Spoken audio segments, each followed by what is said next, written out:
Avez-vous lu l'Apocalypse? Avez-vous déjà lu le livre de l'Apocalypse? Vous en avez lu des extraits parce qu'on en a à la messe, et en particulier une messe qui est chère à beaucoup de chrétiens, de catholiques, qui est la messe de... Voilà, la messe de l'Assomption. Et c'est le fameux combat entre la femme et le dragon. La femme qui est signalée par là, qui est la Vierge Marie, qui écrase la tête du démon, comme on la représente depuis fort longtemps. C'est la nouvelle Ève. Autant dans la symbolique chrétienne, on se situe ici au plan symbolique, Ève était celle qui avait été trompée par le serpent, le dragon. Un dragon, c'est un serpent qui a pris des ailes. Autant dans l'Apocalypse, il y a un renversement. C'est la femme qui soumet le dragon par son enfantement. Voilà. Alors ce livre de l'Apocalypse est fort peu connu des chrétiens. Il est vrai qu'il est assez difficile d'abord, parce c'est une sorte, on pourrait dire, d'émanation de toute la Bible. Toute la Bible vient se réunir dans l'Apocalypse, qui, avant d'être un livre, est un genre littéraire. C'est une manière d'écrire. Il faut bien que nous soyons d'accord là-dessus. Avant d'être un livre, l'Apocalypse est d'abord un genre littéraire, une manière de raconter quelque chose. Voilà.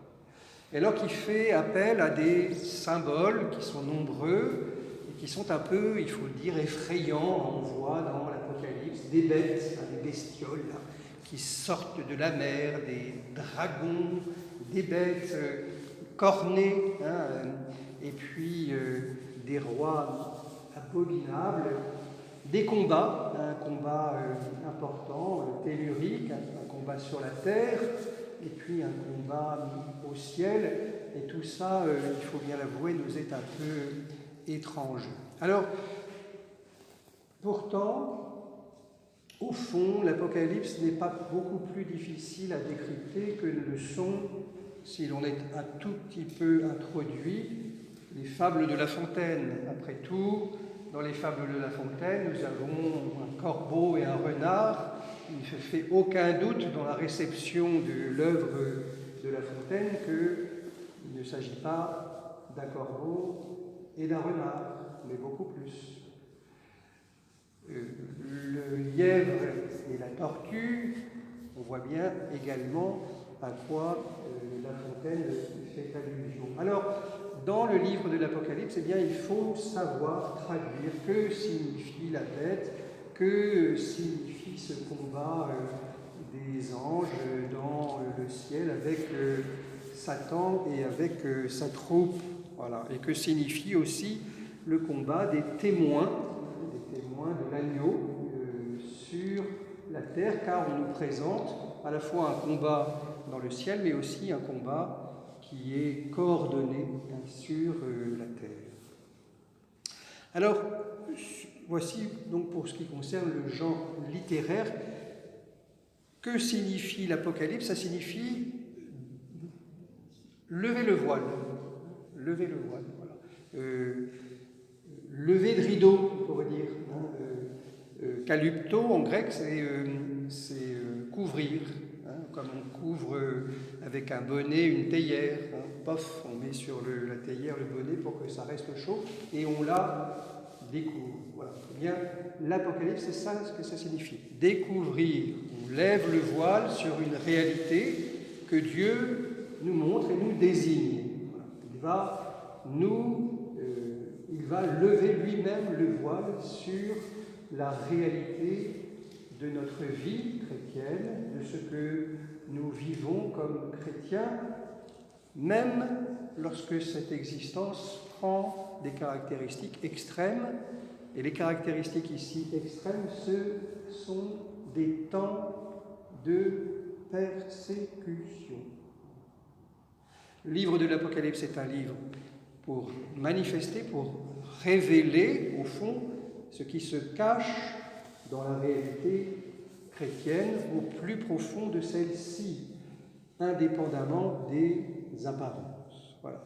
Lever le voile, et c'est Dieu lui-même qui lève le voile sur ce que les chrétiens vivent au plus profond d'eux-mêmes. Voilà. Et ce qu'ils vivent fondamentalement, c'est d'une espérance. Voilà. Ce qui nous maintient debout, ce qui nous maintient en vie comme chrétiens, c'est l'espérance, et particulièrement l'espérance de Pâques, l'espérance du passage de Jésus de ce monde à son Père. C'est lui le premier qui a effectué ce passage, c'est lui qui, à travers sa mort et sa résurrection, a mis d'une certaine manière un sceau sur l'existence humaine. C'est ça qui est très très important de comprendre. Pourquoi est-ce que Dieu peut nous révéler, après Jésus-Christ, dirons-on, le sens de l'existence humaine? Eh bien parce que, précisément, Dieu a vécu cette existence humaine, dans notre propre condition, et qu'il l'a portée jusqu'à son terme. Jusqu'à son terme. Sans pour autant éviter les troubles, les épreuves, la croix, la condamnation, la mort, et en conduisant donc jusqu'au terme de notre existence, c'est-à-dire jusqu'au rivage de la vie, c'est-à-dire jusqu'à la résurrection. Le Christ est ressuscité d'entre les morts, allons-nous proclamer le jour de Pâques. Sur lui, la mort n'a plus aucun pouvoir, il est vivant pour toujours, et il communique cette vie à ceux qui sont unis à lui à travers le baptême et par les grâces qu'il nous communique. Le genre apocalyptique, c'est donc le genre de la révélation. Dans Révélation, il y a le voile que l'on voit, que l'on lève. Eh bien, c'est exactement cela que nous trouvons dans l'Apocalypse. Alors, il y a d'autres genres auxquels appartient ce livre même de l'Apocalypse, pas simplement le genre littéraire apocalyptique, mais aussi le genre prophétique. Vous savez, le prophète, c'est celui qui parle pour Dieu. Le prophète, ce n'est pas celui qui parle en annonçant des faits à l'avance, c'est celui qui parle à la place de Dieu, ou pour Dieu. Et on voit bien comment il y a un élément de cohérence entre le genre prophétique et le genre apocalyptique, où c'est précisément Dieu qui, à travers son messager, eh bien, lève le voile sur la réalité. Alors, deuxième point, après le genre littéraire, un peu d'histoire et de géographie. Il est important de comprendre l'Apocalypse en le replaçant dans le milieu historique qui lui a donné naissance, une période de troubles et de persécution. On pense en particulier que ce texte a été rédigé à l'occasion de la persécution de Domitien. On n'est pas tout à fait certain du moment même de la rédaction de ce texte. On sait en revanche que, et on en a la preuve à l'intérieur du texte même de l'Apocalypse, que c'est un temps de persécution. Un temps où on met à mort les témoins du Christ, avec tout ce que cela a de scandaleux. Vous voyez, il y a quelques mois, 2 personnes qui venaient à Nice allumer une petite bougie devant une statue ont été tuées. Ça a été pour nous un grand témoin. Le père Hamel, Saint-Étienne-du-Rouvray, tué sur l'autel, ça a provoqué un grand émoi. Alors là, c'était circonstancié, ce sont 2, 3, 4 personnes. Quand ça prend une proportion plus grande, admettons qu'il y ait une persécution généralisée des prêtres en France, comme ça a été le cas finalement il n'y a pas si longtemps que cela, eh bien, évidemment, il y a quelque chose de profondément scandaleux et qui heurte la sensibilité chrétienne, et puis qui heurte même la foi en Dieu. Si tu avais été là, cet homme, cette femme ne serait pas mort. Souvenez-vous de ce que dit Marie à Jésus après la mort de Lazare. Si tu avais été là. C'est ce que nous disons souvent. Parce que nous souffrons persécution, parce que nous sommes dans l'épreuve, ça manifeste bien que Dieu n'est pas avec nous. Alors l'espérance de l'Apocalypse, l'espérance de Dieu, vient nous dire précisément que Dieu est là dans ce combat, dans cette persécution, qu'il n'en est pas éloigné, qu'il n'est pas en dehors de cela, qu'il n'est pas en dehors de cela. Ainsi, vous comprenez qu'un des grands ressorts, au fond, de l'Apocalypse, c'est ce que le Christ a connu dans sa passion, dans sa croix, dans sa résurrection. Eh bien, les chrétiens, à leur tour, le connaissent. Le mystère de l'Apocalypse, c'est vraiment le mystère de la mort et de la résurrection du Christ, partagé par les chrétiens, dont les chrétiens, à leur tour, font l'excellence. Le Christ n'a pas refusé la souffrance, on va l'entendre dimanche à la messe, en écoutant l'Épître aux Hébreux, de ses souffrances, écrit l'Épître aux Hébreux au chapitre 5, il a appris l'obéissance. De ce qu'il a souffert, il a appris l'obéissance. Il ne s'est pas refusé à cela.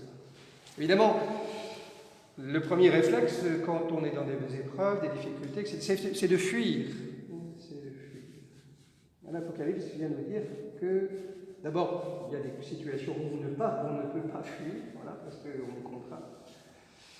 Et qu'en soi, la fuite n'est jamais une bonne réponse à une situation d'épreuve.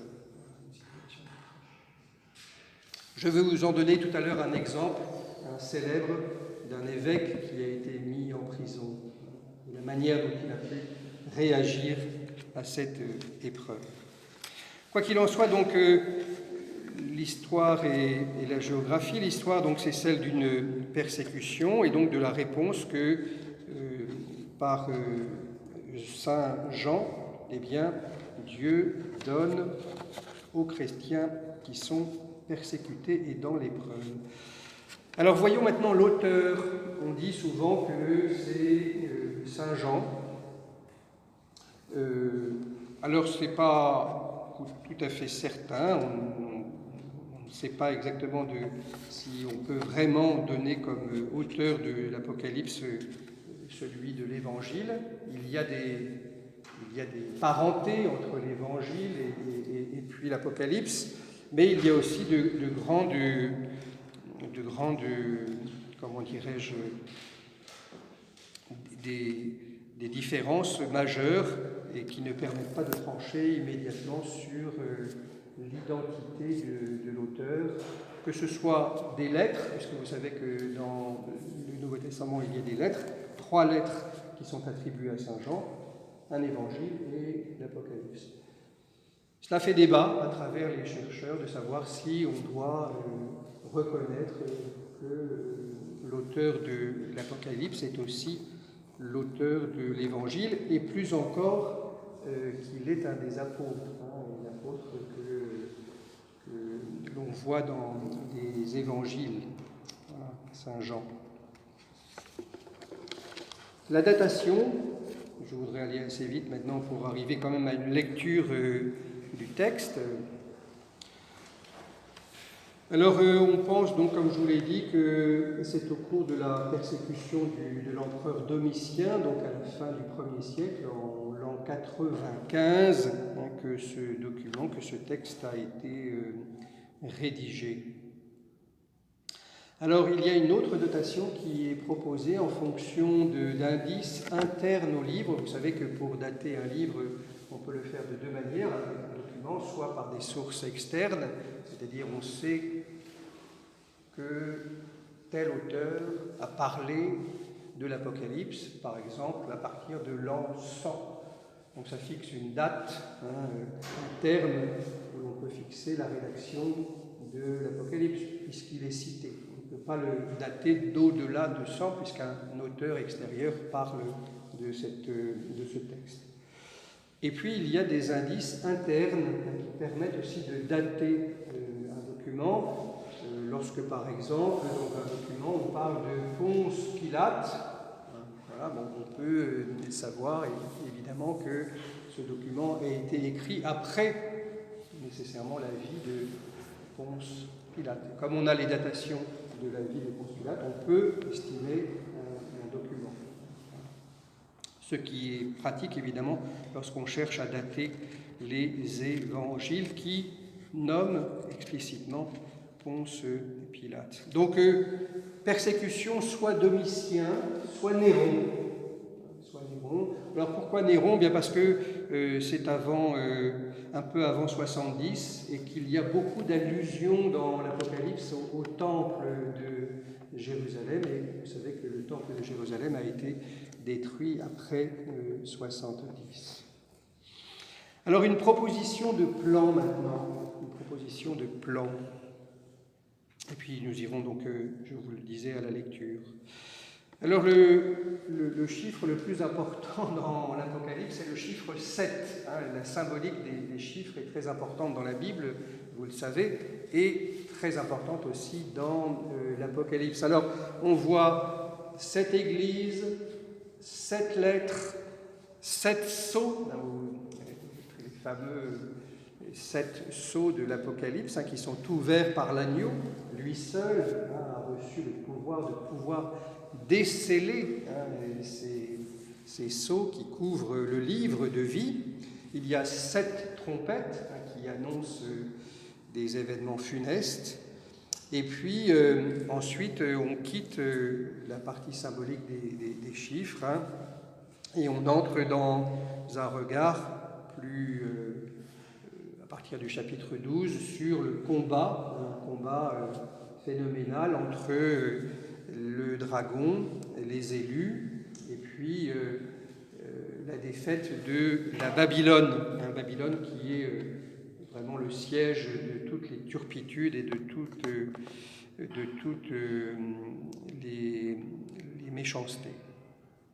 Et puis la fin de l'Apocalypse, à partir du chapitre 21, dresse le tableau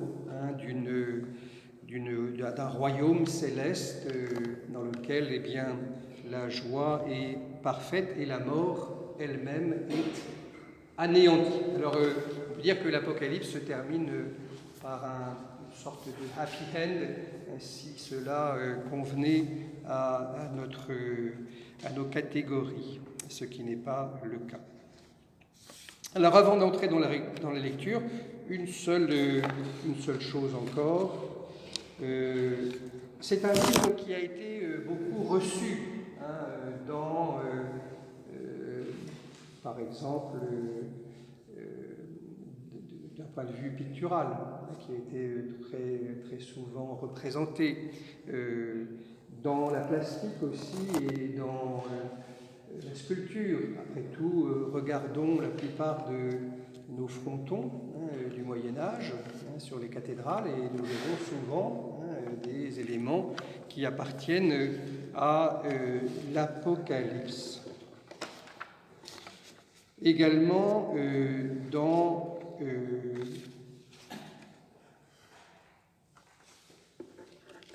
le cinéma, le 7e sceau de Bergman, je ne sais pas si vous l'avez déjà vu, cette magnifique méditation sur quoi c'est difficile. C'est vraiment une interprétation par Bergman de l'Apocalypse qui n'est pas vraiment chrétienne, mais qui a son intérêt.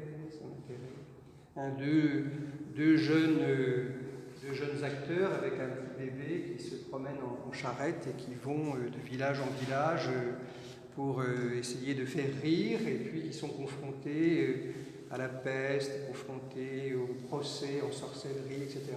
Donc 2 rencontres d'un monde avec une conclusion qui est un peu en queue de poisson, puisque tout le monde à la fin est emporté par la mort, avec le chevalier qui forme, comment dirais-je, l'élément, le personnage le plus important du film, un chevalier qui revient des croisades et puis qui est en train de jouer aux échecs sur la plage, et puis tout d'un coup, un personnage se présente devant lui, c'est la mort, et qui lui annonce que la mort va l'emporter, elle va l'emporter dans quelque temps. Alors il vit avec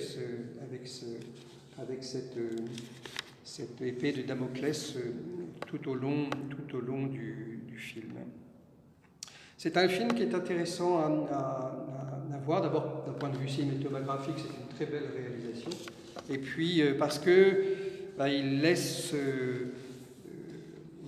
la voie libre à une forme d'interprétation de l'Apocalypse que je ne signerai pas évidemment, mais qui est intéressante dans la mesure où elle fait intervenir des personnages que l'on voit dans l'Apocalypse. Également, cette œuvre de l'Apocalypse a inspiré des musiciens, Olivier Messiaen en particulier, qui s'est inspiré de la vision de l'ange annonçant la fin des temps dans son Quatuor pour la fin des temps. Je ne sais pas si vous avez déjà entendu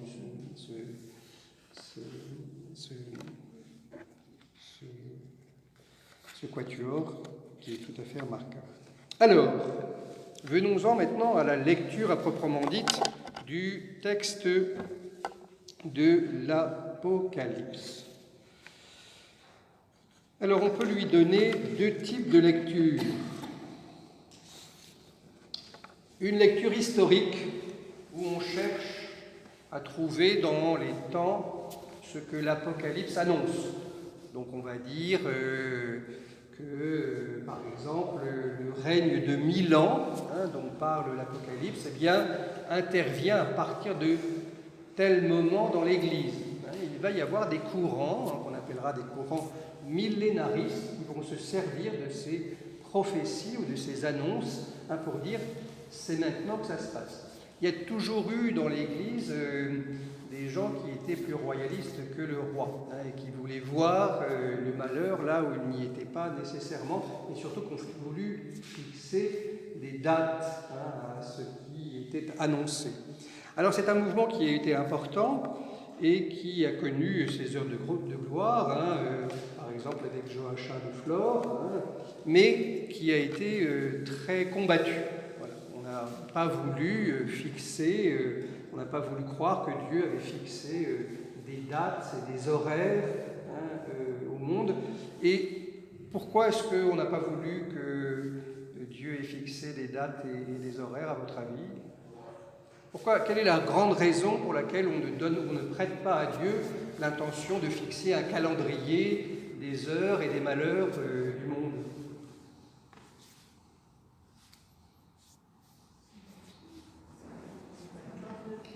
Oui, voilà, la liberté des hommes. Dieu sollicite, mais il attend notre réponse. Vous voyez, nous sommes la grande chose chrétienne, pourrait-on dire, c'est précisément la liberté de répondre à Dieu qui se révèle et qui nous parle précisément. Et donc ça ne peut pas être inscrit dans le marbre, comme on dit, c'était écrit. Non, c'était écrit. Moi j'ai des bons amis qui me disent ça de temps en temps, et ils sont plutôt d'origine de l'Afrique du Nord. C'était écrit. Je dis, c'était écrit, mais où ? Où est-ce que c'était écrit ? Au ciel, dans le livre, dans le cœur de Dieu, c'est lui qui veut qu'il y ait des malheurs, qui veut qu'il y ait une pandémie mondiale. Est-ce que c'est lui qui veut ça ? C'était écrit. Mais où ? Non, c'est pas possible. Alors il y a une deuxième lecture possible que moi je suis ici, qui est une lecture spirituelle. C'est-à-dire qu'on ne peut pas lier les événements qui sont décrits dans l'Apocalypse à des événements stricts qui se sont déroulés dans l'histoire du temps.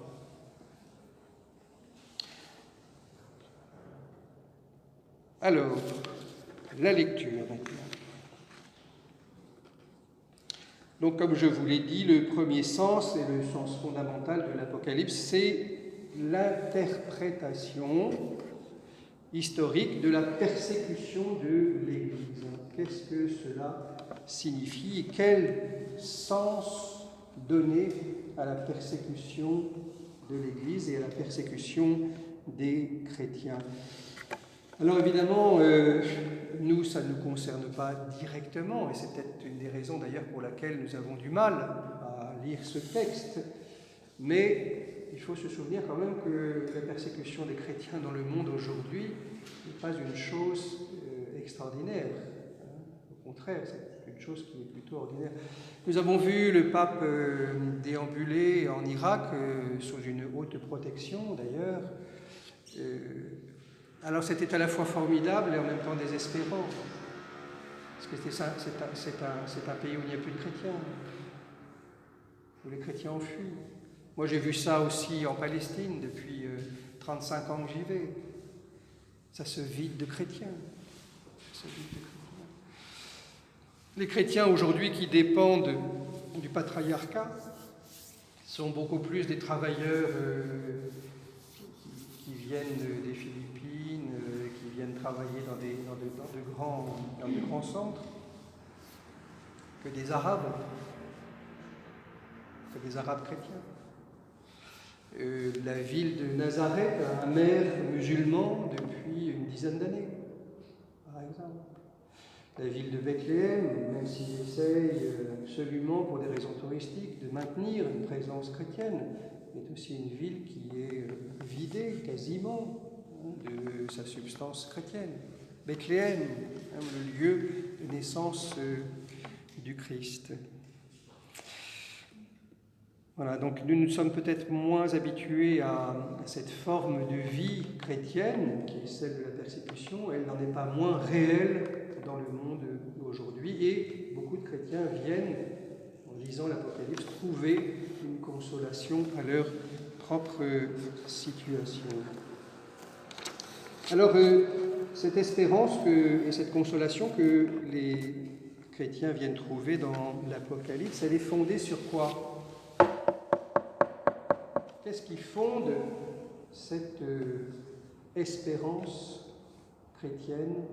Qu'est-ce qui fonde cette espérance que les chrétiens peuvent voir dans l'Apocalypse, c'est-à-dire la victoire de celui qui a été mis à mort et qui se relève? Eh bien, le premier fondement de cette espérance, c'est la fidélité de Dieu. Dieu qui est fidèle. Déjà dans l'Ancien Testament, le peuple de Dieu avait été témoin de cette fidélité, de celui qui se nommait, quel est le beau nom que Dieu se donne en Isaïe pour dire sa fidélité. Il dit qu'il est l'Emmanuel, c'est-à-dire elle, dans Emmanuel vous trouvez à la fin elle, et Immanu, c'est avec vous. Immanu, Dieu avec vous. Je suis Dieu avec vous.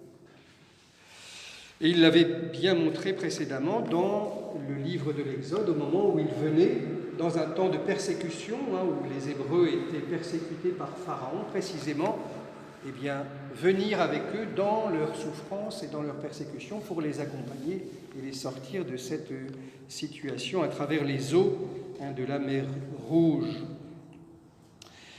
Le peuple de Dieu dans l'Ancien Testament a vécu de cette fidélité de Dieu, et le peuple de l'Église vit aussi dans cette fidélité, une fidélité qui a été en quelque sorte,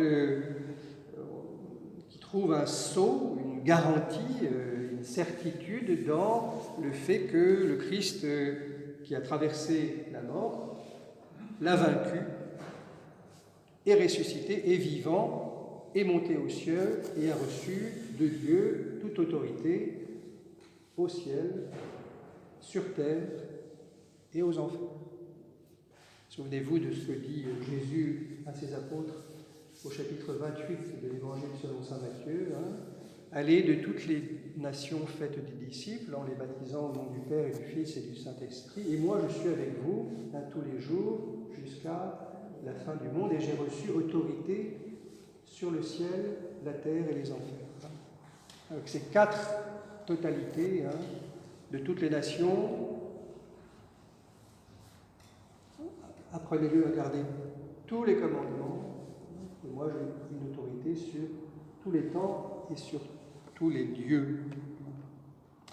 Le sacrifice de l'agneau, le sacrifice du Christ, lui a permis de remporter la victoire dernière sur tous les maux et sur le dernier ennemi de l'homme, le plus implacable, qui est la mort.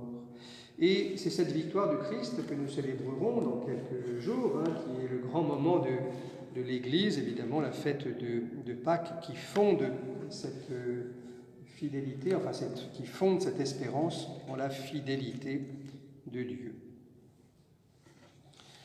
La fidélité de Dieu transparaît dans la sûreté de sa promesse. Il avait promis à son Fils qu'il ressusciterait d'entre les morts. Souvenez-vous des nombreuses annonces dans l'Évangile de la résurrection du Christ. Il faut que le Fils de l'homme soit livré, qu'il souffre beaucoup, qu'il soit mis à mort, et le troisième jour qu'il ressuscite. Le Christ, au moins 3 fois dans les Évangiles, annonce sa mort et sa résurrection. C'est une promesse que Dieu a tenue, et je pense que c'est un élément dans notre vie chrétienne que nous devons sans doute revoir, observer, réanimer si cette réalité a perdu pour nous peu d'importance, qui est le fait que Dieu nous a promis par notre baptême un certain nombre de biens et que cette promesse, il la tient. Et la première promesse qu'il nous fait dans le baptême, c'est que nous devenions ses enfants. Et ces enfants, nous le sommes, en disant notre Père, en vivant comme des enfants de lumière dans ce monde qui est parfois un peu ténébreux.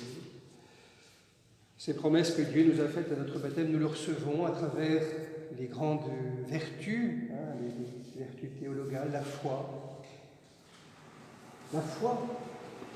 Les chrétiens ont la foi. Ils ne sont ni crédules, ni rationalistes. Ils ne se fondent pas simplement sur ce que la raison peut observer, expérimenter. Ils ne sont pas non plus crédules. Ils ne croient pas que demain, il y a des petits bonhommes verts qui vont arriver sur la terre. Ils croient en des réalités qui sont des réalités sacrées, à la fois pour Dieu et pour les hommes. Le mystère de la vie, le mystère de la mort, le mystère de l'enfantement, le mystère de la solidarité, de la charité. Nous avons reçu la foi comme don de Dieu. C'est une promesse qu'il nous a faite et qu'il nous communique. Saint Philippe Néri disait chaque matin « Merci mon Dieu, je me réveille en ayant encore la foi. » Formidable ça. Merci mon Dieu, je me réveille en ayant encore la foi. Parce que précisément la foi est un don de Dieu. Nous avons reçu la charité comme don de Dieu, comme vertu essentielle. Et puis précisément la troisième grande vertu, la vertu cardinale, la vertu théologale, de l'espérance. L'espérance qui fait marcher. Relisez Peggy sur la vertu d'espérance, c'est admirable. L'espérance est comme une petite fille qui marche devant le cortège, en avant, qui met tout le monde en avant. Et les chrétiens sont portés par cette espérance, et c'est cette espérance de Pâques, cette espérance d'avoir vaincu ce qu'aucun homme n'avait jusqu'à Jésus-Christ pu vaincre, qui est la mort. Après tout, nous vivons avec ceux qui nous ont précédés dans ce mystérieux voyage au-delà de leur vie. Nous vivons en communion avec eux, avec les êtres chers que nous avons perdus, un mari, un père, une mère, quelquefois même un enfant. Nous vivons avec cette espérance en nous de sa vie, une espérance vivante, qui n'est pas une espérance qui est morte. Voilà. Des personnes que l'on peut prier, avec lesquelles on peut prier, avec lesquelles nous sommes en communion de prière, même s'il n'y a pas de réponse, même s'il n'y a pas une communication telle qu'on a pu la connaître de leur vivant. Et nous les sentons proches de nous. Voilà. Et c'est une espérance qui est importante. Parmi les promesses que Dieu nous a faites, il y a aussi les dons, qu'on appelle les vertus cardinales, de prudence, de tempérance, de force, et puis la dernière vertu cardinale, la justice. Voilà. Justice, force, prudence et tempérance. Je vous lis un psaume, le psaume 16. Je garde le Seigneur devant moi sans relâche. Il est à ma droite, je suis inébranlable. Mon cœur exulte, mon âme est en fête, ma chair elle-même repose en confiance. Tu ne peux m'abandonner à la mort, ni laisser ton ami voir la tombe. Et un texte ajoute même la corruption de la tombe. Tu m'apprends le chemin de la vie, devant ta face débordement de joie, à ta droite éternité de délices. C'est le psaume 15, qui est repris dans les Actes des Apôtres pour célébrer précisément la résurrection du Christ. C'est le Christ lui-même qui dit ces paroles de David. Alors, l'espérance chrétienne que nous lisons dans l'Apocalypse, elle est liée aussi à la fidélité des élus, pas simplement la fidélité de Dieu, mais aussi la fidélité des élus. C'est une grande leçon que les chrétiens nous donnent, en particulier les chrétiens qui sont persécutés, de vivre cette vie d'épreuve dans la fidélité à Dieu. Alors je vais vous lire un petit passage d'une lettre, plutôt d'un livre une personne que vous devez connaître, je pense, parce que ce texte a été largement diffusé. C'est le cardinal Van Toine, qui avait été nommé évêque coadjuteur de Saigon, puis qui n'a jamais pu exercer son ministère. Il a été détenu 13 ans, soit en prison, soit en résidence surveillée. Et voilà ce qu'il écrit de lui lorsqu'il était assigné à résidence. Je le cite. Lorsque j'étais astreint à la résidence obligatoire, sous la surveillance de la police, j'étais obsédé jour et nuit par cette pensée, mon peuple que j'aime tant, troupeau sans pasteur. Comment puis-je entrer en contact avec mon peuple, justement au moment où ils ont le plus besoin de leur pasteur? Les librairies catholiques ont été dévastées, les écoles fermées. Et je me suis dit, je ne vais pas attendre ni me résoudre. C'est ça, à mon avis, le ressort de l'Apocalypse, c'est de ne pas se résoudre au mal, à le subir, à le rencontrer. Mais c'est un combat. C'est pour ça qu'on voit des combats dans l'Apocalypse. Parce qu'il y a une manière de combattre le mal. Et de le combattre d'une manière spirituelle. Alors l'évêque se dit, mais comment est-ce que je vais pouvoir faire? Et puis, une nuit, écrit-il, une lumière m'est venue. Je veux vivre le moment présent en le comblant d'amour, Ça, c'est la réalité aussi de l'Apocalypse et de la vie chrétienne. Ne pas attendre demain, on va attendre que ça se calme, que ça s'arrête, et puis on verra bien. Non. Le moment venu, c'est le moment aujourd'hui. Et vous voyez cette réalité spirituelle admirablement illustrée par le Christ dans sa passion. Le Christ dans sa passion ne dit pas « j'attends la résurrection, ça ira mieux demain ». À l'intérieur même de sa passion, il continue à voir Pierre, à regarder Pierre qui vient de le trahir, voyez. Il parle à Pilate, il essaye de le convaincre de la vérité, non pas de son innocence, mais de la vérité. Je suis venu rendre témoignage à la vérité, dit-il à Pilate. Il ne parle pas de lui, il parle de la vérité. Il s'adresse au cœur même de sa passion, aux femmes de Jérusalem. Ne pleurez pas sur moi, mais pleurez plutôt sur vous-même, car si on a fait ça à l'arbre vert, qu'est-ce qu'on fera à l'arbre sec? Il n'est pas tourné vers lui-même, il est tourné vers les autres. Et puis, dernier moment, voici ton fils, femme, et voici ta mère. Admirable testament de Jésus sur la croix, qui livre à sa mère ses disciples, qui lui confie ses disciples et qui confie à ses disciples sa mère. Et ça, c'est au cœur même de la passion, c'est pas en dehors. Que puis-je faire? Je veux vivre le moment présent en le comblant d'amour. Pas demain, mais maintenant. Mais comment? Alors il reçoit une motion intérieure qui lui dit « François Vantoine, donc, c'est très simple, fais comme saint Paul lorsqu'il était en prison. Il écrivait des lettres aux différentes communautés qu'il avait soit fondées, soit qu'il avait visitées. Le matin suivant, j'ai fait signe à un petit garçon de 7 ans, qui revenait de la messe de 5 heures. C'est des régions où on célèbre la messe tôt. Voilà. Qui revenait de la messe de 5 heures. Moi, j'ai célébré les rameaux à 5 heures du matin à Hanoï. Et c'est vrai que c'était pas... on était un peu... Cette année, on va célébrer Pâques à 7h15, mais à 5 heures, c'est un peu plus compliqué.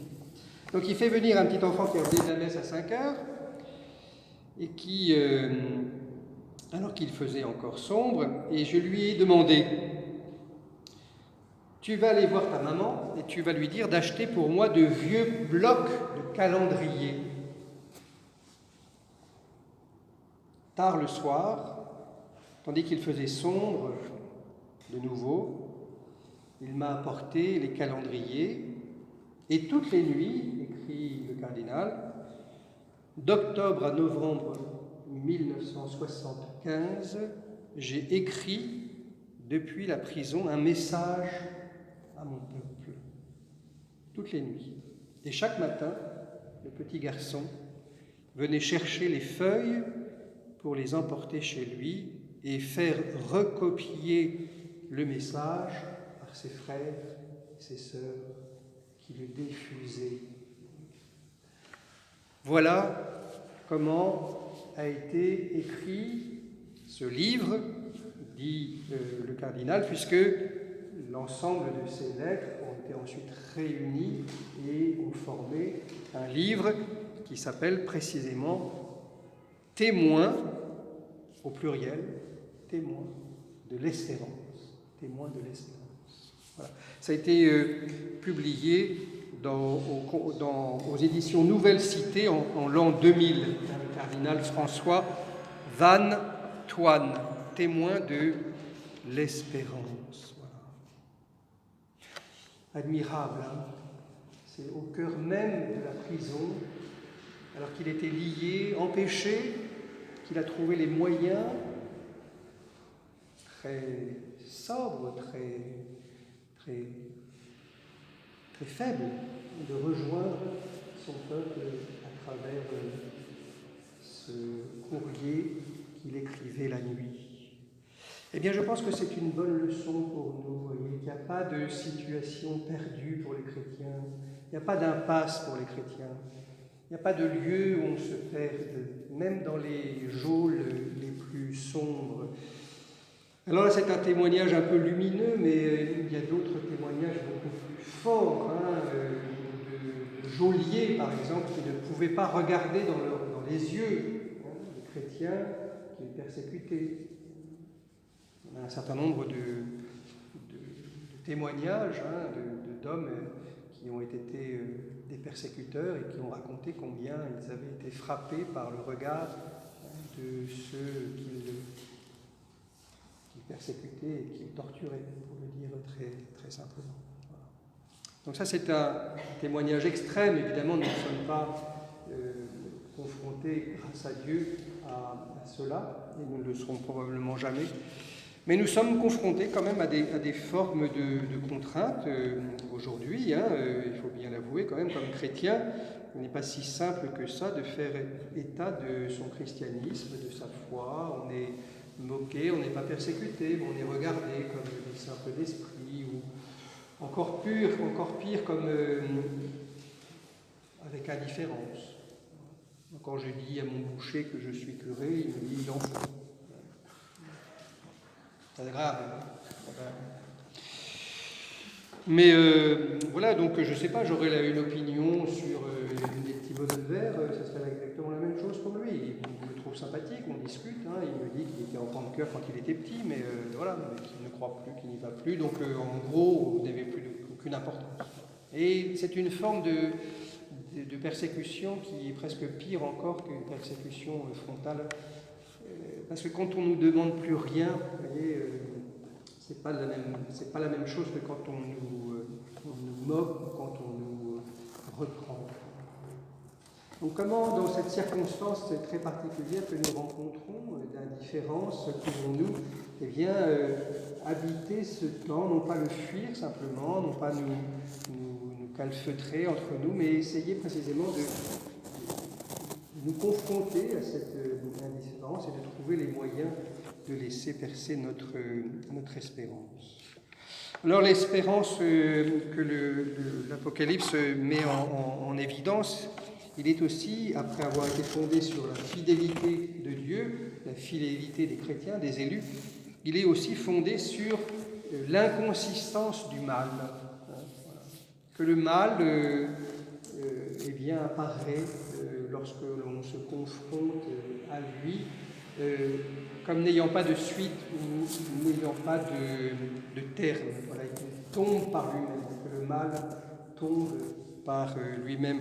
Il y a un combat contre le mal qui ne fait aucun doute, nous le voyons dans le passage de l'Apocalypse au chapitre 12, ce fameux chapitre que nous lisons au fait de l'Assomption, un grand serpent antique qui est dans le ciel.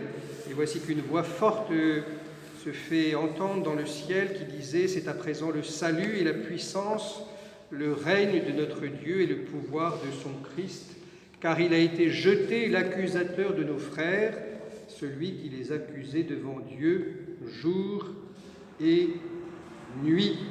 Et ceux qui l'ont vaincu, ce sont ceux qui ont trempé leur robe dans le sang de l'agneau, voilà, et qui ont été fidèles au témoignage de Jésus, c'est-à-dire à sa mort et à sa résurrection. Donc l'espérance chrétienne, elle est également fondée donc sur cette inconsistance du mal.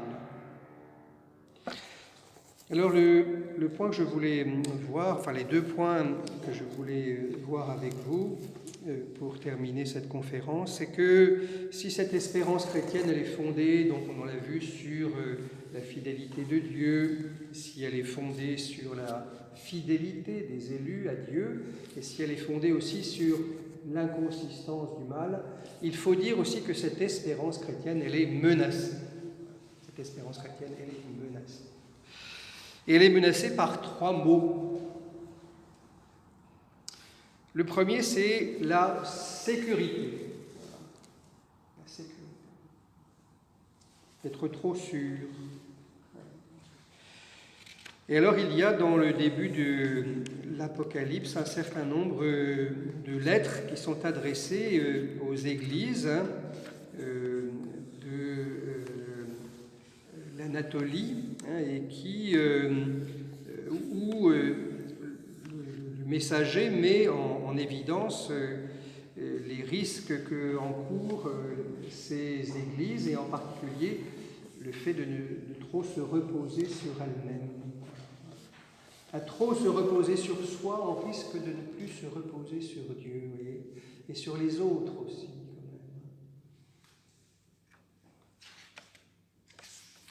Alors, où est-ce qu'il dit ça? En Apocalypse 2, 4, 14.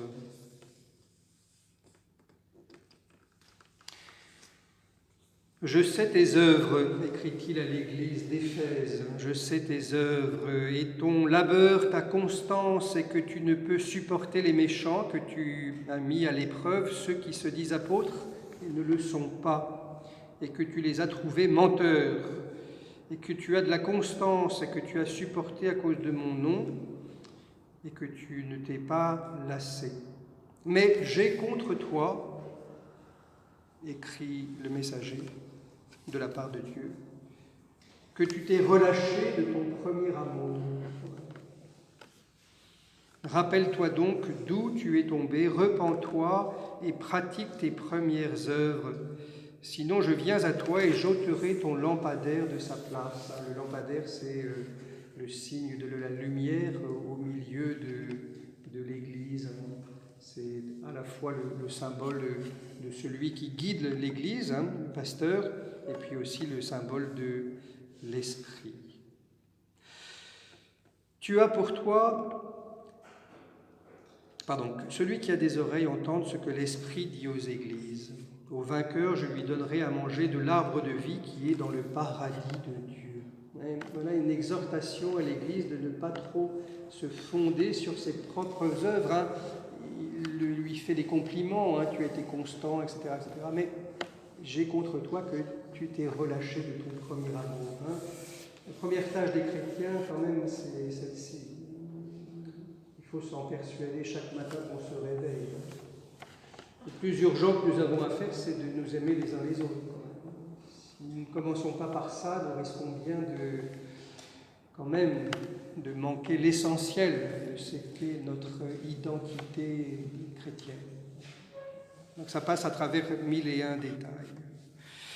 Donc une espérance qui est menacée par l'insécurité, le fait de trop compter sur nous-mêmes. Alors il y a d'autres exemples dans les 7 lettres qui sont adressées aux 7 églises.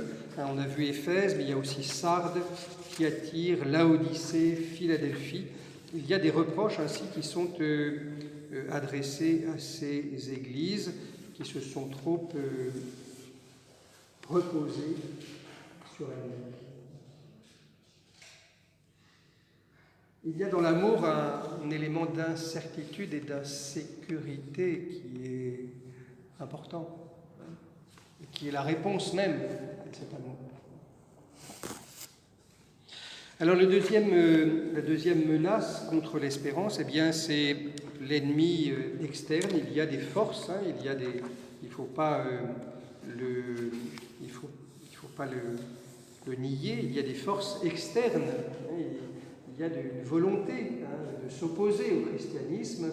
Alors l'ennemi le plus notoire, c'est le Satan, le diable et ses anges, qui ont une part importante dans la représentation que s'en fait l'Apocalypse avec ces dragons qui représentent précisément le serpent antique et qui est néanmoins battu mais qui vient combattre donc les chrétiens et donc menacer leur espérance.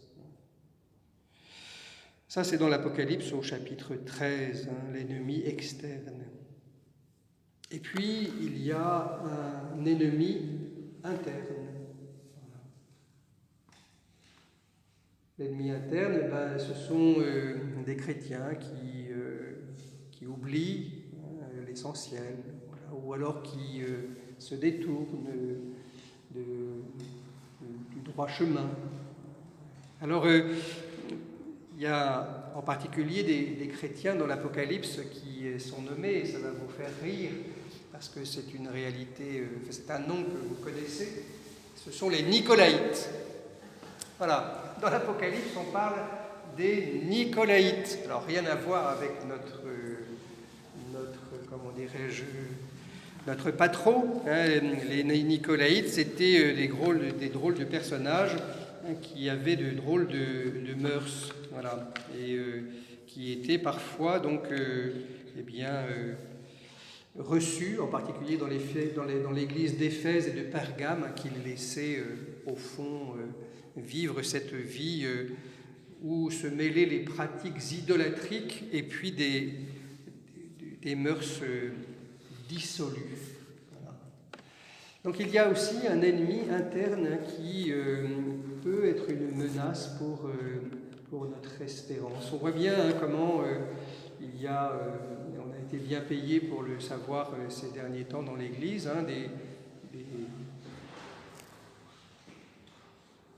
des actes répréhensibles qui font beaucoup de mal à l'Église et qui menacent précisément son espérance. Alors, une espérance fondée sur la fidélité de Dieu, la fidélité des élus, et sur la consistance du mal, une espérance qui est menacée par la sécurité, menacée par un ennemi externe et un ennemi interne, et puis une espérance qui est couronnée. C'est la fin du livre de l'Apocalypse où apparaissent d'abord une ville qui vient d'en haut. C'est marrant, dans la Bible, vous savez, on commence à la campagne, dans un jardin. C'est bucolique, Adam et Ève se baladent nus dans ce jardin, ils peuvent manger tous les fruits. Et puis la Bible se termine, non pas dans un jardin, mais elle se termine dans une ville, dans une société réunie. Alors on donne dans l'Apocalypse la description de cette ville admirablement bâtie, dont les 12 portes sont des perles. Et puis les remparts sont bâtis en saphir, émeraude, etc. C'est un spectacle éblouissant. Mais voilà, je note juste le fait que, vous voyez, la fin de l'Apocalypse présente la vie des chrétiens comme une vie en société, en communion. Non pas dans un jardin de délices, on dit le paradis, le paradis ça veut dire le jardin, mais notre paradis à nous, c'est un paradis social, c'est un paradis qui est une société. Alors, pour le représenter, vous avez l'entrée, ce qu'on appelle la noce, la ronde des élus, qui est de Fra Angelico, qui s'en vont justement et qui rentrent dans une ville. Voilà, non pas dans un jardin, mais dans une ville. J'ai vu la cité sainte qui descendait du ciel, toute belle, parée comme une épouse pour son époux, écrit l'Apocalypse dans la fin du livre. Alors c'est aussi une société qui célèbre des noces, celles de Dieu et de l'humanité, les noces de l'agneau. Les noces de l'agneau, une alliance sainte entre Dieu et les hommes.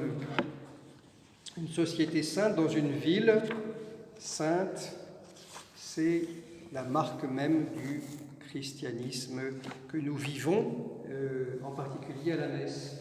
Et c'est assez étonnant d'ailleurs qu'au moment même, enfin ce n'est pas étonnant, mais c'est très illustrant et éclairant qu'au moment même où nous allons recevoir la communion, nous soyons invités à venir au banquet des noces de l'agneau. On dit heureux les invités au repas du Seigneur, mais la traduction que l'on va adopter à partir d'octobre prochain, à partir de la prochaine année liturgique, c'est la traduction littérale, heureux les invités au banquet de l'agneau de Dieu, aux noces de l'agneau de Dieu.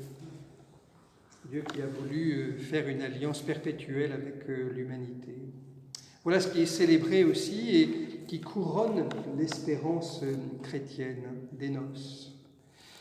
Et puis enfin, une adoration perpétuelle où apparaissent de nombreux instruments, des harpes, des sithars, des trompettes, les anges trompettistes autour du trône de l'agneau précisément, qui est représenté admirablement dans l'Apocalypse, en particulier au chapitre 14 et 15.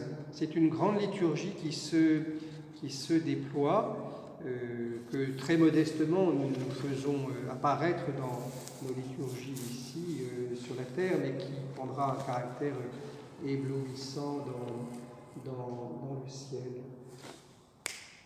L'espérance chrétienne est couronnée dans une fête. gravé les fêtes. Je trouve que c'est très important que l'on puisse redécouvrir cet aspect, vous voyez, festif, hein, de notre condition au ciel avec Dieu dans la ronde des élus précisément, comme une fête. Alors ce n'est pas une fête à l'image de celle que nous connaissons ici, hein.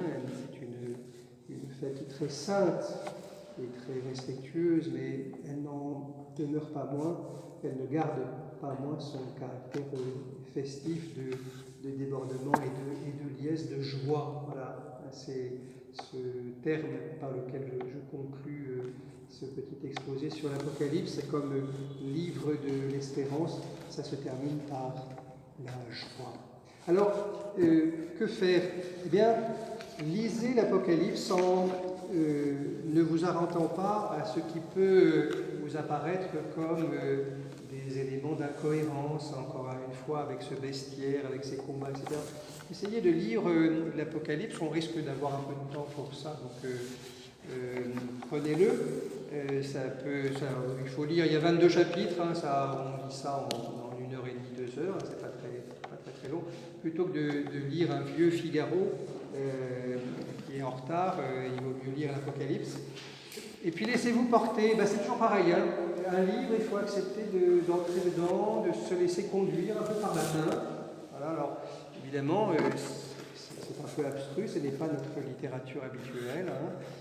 Mais justement, il faut se laisser conduire, accepter de se laisser conduire dans ces sentiers qui ne sont pas les nôtres, et puis essayer de rejoindre la réalité qui est sous-tendue dans ce texte, celle de la persécution, encore une fois.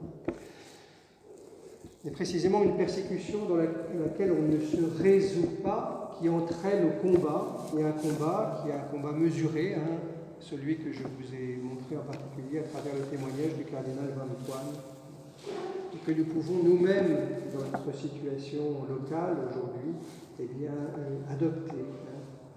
S'interroger sur les bonnes pratiques. Par exemple, je vais vous donner un exemple, j'essaye d'évangéliser Google, parce que je dicte beaucoup de mes textes, hein, soit sur un téléphone, soit à l'ordinateur.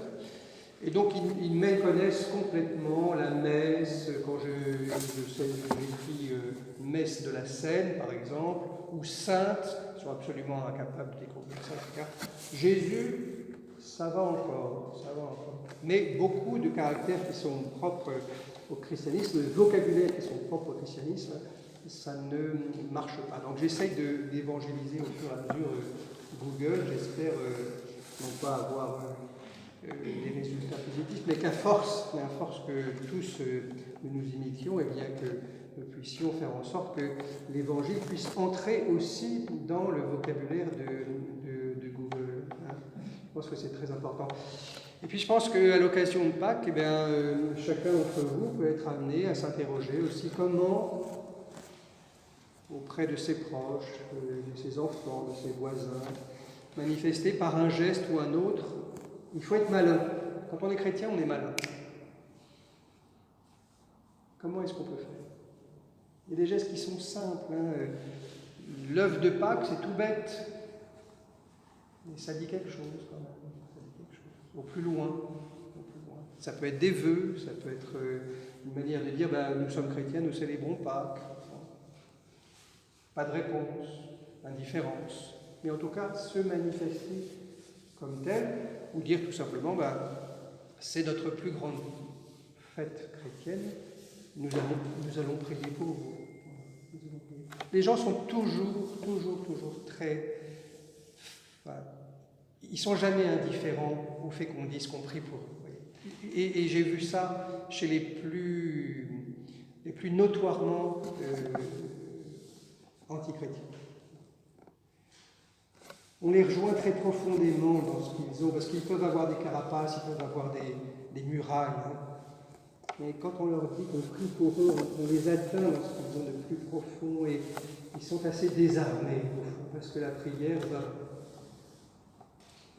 passe toutes ces murailles et tous ces obstacles qui sont Nous arrivons au cœur de ce qu'est leur vie et nous les présentons à Dieu et ils savent que par notre prière, ils sont présentés devant Dieu, alors que même n'oseraient pas y aller, eh bien tout d'un coup, ils y sont portés, ils sont là devant Dieu, un peu contre leur gré, et ils se trouvent décontenancés, mais ils sont là grâce à nous. J'ai prié pour vous, je prierai pour vous. Une manière aujourd'hui, dans notre monde indifférent, de faire valoir justement cette espérance chrétienne et notre espérance en la fidélité de Dieu. Je vous remercie de votre... J'étais un peu plus long que prévu, de votre